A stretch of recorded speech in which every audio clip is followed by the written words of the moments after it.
Good evening and welcome to a special edition of the Marty Heiser Show. We are incredibly privileged this evening to have in our studio Martha Dean, the Honorable Mayor Mark Boughton, and Joe Visconti.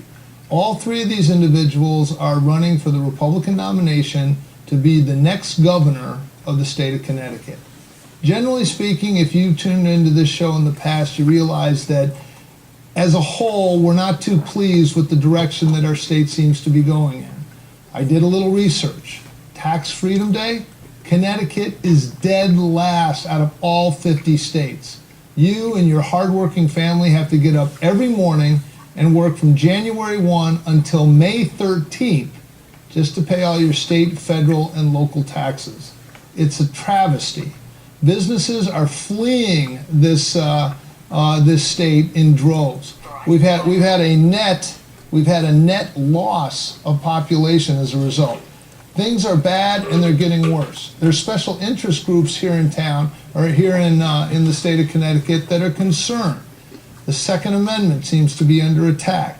Regulations, taxation, the poor are pitted against the rich. Minorities are pitted against everyone else. The cities, the inner cities, are pitted against the suburbs. This state is in crisis, and many believe, especially the people on this panel, that a change is called for. So this evening, I just want to start out first by welcoming you all and thanking you very much for making the trip out here at night. I know it's not an easy studio to find. And I just want to ask each one of these candidates, starting with Joe, if you can just answer the question, why are you running for governor? Joe, we'll start with you. Marty, I'm running because I love Connecticut. I was born in Connecticut. I've watched what's happened to Connecticut.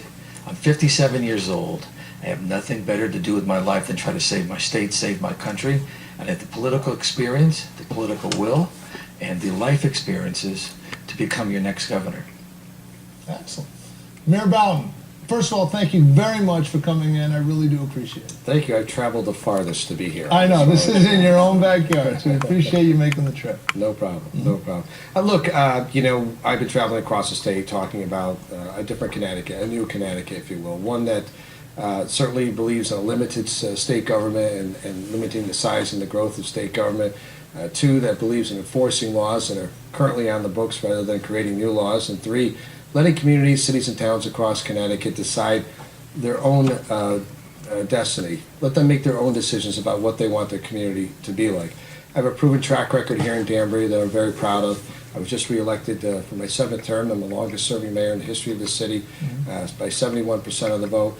So I understand a little bit about what it means to run in a diverse community with many different needs and different challenges, and I've been able to do it, I think, very well over the last 13 years. So I think I want to bring that same skill set to the office of governor. We've got big problems, big challenges. Some of you have articulated already. And I think that we need somebody that will put Connecticut first, that understands how to pull people together and understands how to craft a vision that I think all residents of Connecticut can buy into. Excellent. Martha, you're the most recent addition to the race for governor. I am the longest running to try to get the state changed at the statewide level. I first was in 2002 was the Republican nominee for Attorney General in Connecticut. And then in 2010, I was again the Republican nominee for Attorney General. I had a hard-fought convention and won that. Then I had a hard-fought primary against someone well-known, and I won that 61 to 39%. And then I had a hard-fought general election, and I won that 44% statewide in Connecticut in what's considered a blue state as a conservative Republican. And I did that taking no public money, running no TV ads, and running no attack ads whatsoever. So it can be done. And this year we're setting out to do it. But I got into the race because I have heard the people of Connecticut loud and clear. And they say, we're taxed too much, the state spends too much, we feel that the state infringes on our rights too much, and we are just done. We're done going to the Capitol and standing in line with thousands of people to try to get our legislature to hold public hearings and listen to us. We are done, whether it's guns or assisted suicide or whatever it might be, Common Core. We are done with secret laws being passed in secret by our Connecticut legislature. If things are good, they can be done in the open. They can be done in public hearings. So clearly that's a sign that what's being done to us is not good for us, because otherwise we would agree to it willingly. We are at risk in Connecticut of killing the goose that lays the golden eggs, and that goose is freedom. It's liberty, because when people have freedom, they're suddenly ingenious, they're hardworking, they're productive, they're happy, and that lifts everybody up.